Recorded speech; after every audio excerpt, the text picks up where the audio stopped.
Assalamualaikum warahmatullahi wabarakatuh. Di video kali ini saya akan membuat video ujian lisan fikih. Nama saya Muhammad Al-Farabi Z, kelas 12 MIPA 1, nomor absen 21. Saya akan menjelaskan tentang 4 bahan. Yang pertama itu pengertian mujmal dan mubayan, yang kedua bentuk-bentuk khas dan am, yang ketiga hukum lafaz mustarok, dan yang terakhir ketentuan muqayyad dan mutlak. Oke, yang pertama pengertian mujmal. Mujmal adalah lafaz atau ayat hadis yang belum jelas maksud dan cara pelaksanaannya. Contoh, wal mutallaqatu yatarabbadna bi anfusihinna salasa quru. Para istri yang dicerai beriddah atau menahan diri untuk menikah selama 3 quru. Kata quru mujmal karena bisa berarti suci atau haid, sehingga belum diketahui mana yang dimaksud. Maksud dari kata suci dari haid ialah harus mengalami 3 kali suci dan melewati 3 kali haid. Oke, yang kedua pengertian mubayan. Mubayan adalah lafaz, ayat atau hadis yang sudah jelas maksud dan cara pelaksanaannya. Contoh, fima saqatis samaul usyur.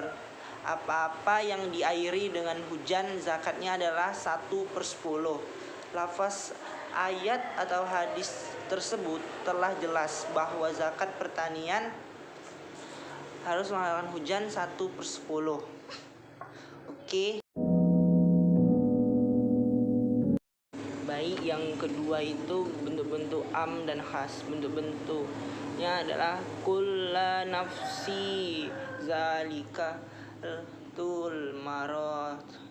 Bentuknya adalah kal.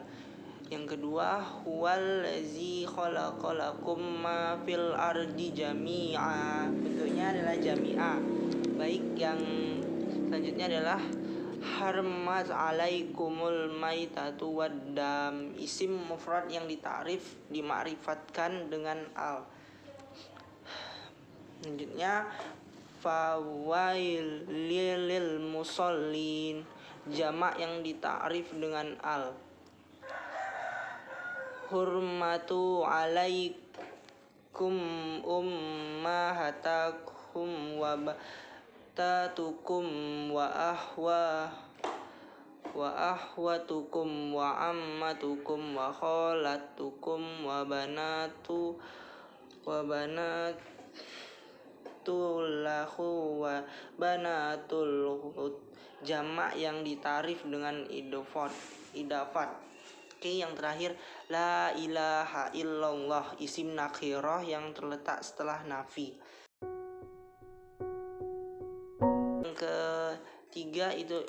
Yang ketiga adalah hukum lafaz mustarok. Menurut jumhur ulama, boleh memaknai lafaz mustarok dengan beberapa yang terkandung dalam lafaz tersebut, dengan beberapa ayat yang terkandung dalam lafaz tersebut. Oke, yang pertama itu kata quru yang bisa berarti suci atau haid. Imam Syafi'i mengartikannya dengan suci, sedangkan Imam Hanafi mengartikannya dengan haid. Yang kedua, kata menyentuh pada ayat au lamastumun nasa yang bisa berarti menyentuh dengan kulit atau jima. Imam Syafi'i berpendapat bahwa dua-duanya membatalkan wudhu, sedangkan Imam Hanafi berpendapat harus hanya jima yang membatalkan wudhu. Imam Malik berpendapat sentuhan membatalkan wudhu kalau dengan syahwat. Yang terakhir ialah tentang ketentuan muqayyad dan mutlak. Jika kasusnya sama tapi hukumnya berbeda, maka yang mutlak mengikuti pada yang muqayyad. Contohnya yang pertama itu contoh ayat terletak pada Quran surat Al-Maidah ayat 4 yang berbunyi hurrimat alaikumul maitatu waddam. Kata mutlak, kata darah berbentuk mutlak. Yang contoh yang kedua dari Quran surat An-An'am ayat 145. Qul la ujidu fima ma uhiya ilayya muharrama ala ta'imin yat'amuhu illa an yakuna maitata aw daman masfuh.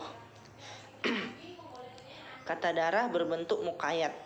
Kesimpulannya, darah yang haram adalah darah mengalir, sedangkan darah beku seperti hati dan limpa hukumnya halal. Oke, itu ketentuan pertama. Yang ketentuan kedua, jika kasusnya beda, sebab beda, tapi hukumnya sama, maka yang mutlak tetap mutlak dan yang muqayyad tetap muqayyad. Contohnya, walladzina yuzahiruna min nisaihim summa ya'uduna lima qalu fatahriru raqabah. Quran surat Al-Mujadilah ayat 3. Kata budak berbentuk mutlak. Yang kedua, Quran surat An-Nisa ayat 92 yang berbunyi wa man qatala mu'mina khata fatahriru raqabatum mu'minah. Kata budak berbentuk muqayyad. Kesimpulannya dalam kasus yang kedua ini, ketentuan yang kedua ini, dalam kasus zihar memerdekakan hamba perempuan boleh yang mukmin maupun yang kafir, sedangkan dalam kasus pembunuhan wajib memerdekakan budak perempuan yang mukmin. Oke, ketentuan yang ketiga, jika kasusnya beda, sebab dan hukumnya beda, maka yang mutlak tetap mutlak dan yang muqayyad tetap muqayyad. Contoh terletak pada Quran surat Al-Maidah ayat 38 yang berbunyi wassariqu wassariqatu faqta'u aydiyahuma. Kata tangan berbentuk mutlak. Yang kedua, Quran surat An-Maidah ayat 6. Faghsilu wujuhakum wa aydiyakum ilal marafi. Kata tangan berbentuk muqayyad. Dalam kasus kesimpulannya ialah dalam kasus pencurian, batasan tangan yang dipotong cukup sampai pergelangan tangan. Sedangkan pada kasus wudu, batasan tangan yang wajib dibasuh harus sampai siku. Oke.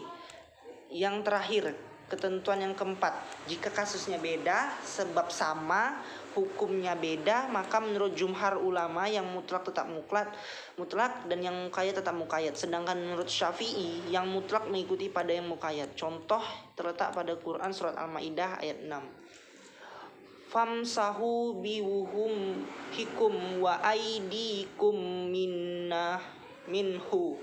Kata tangan berbentuk mutlak. Oke, yang kedua, Quran surat Al-Maidah ayat 6. Faghsilu wujuhakum wa aydiyakum ilal marafi. Kata tangan berbentuk muqayyad. Kesimpulannya ialah menurut jumhur ulama yang harus disapu pada tayamum harus sampai pergelangan tangan. Sedangkan menurut Imam Syafi'i harus sampai siku, mengikuti aturan wudu. Ya, itulah penjelasan dari saya. Lebih dan kurang saya mohon maaf. Saya akhiri, wabillahi taufiq wal hidayah. Assalamualaikum warahmatullahi wabarakatuh.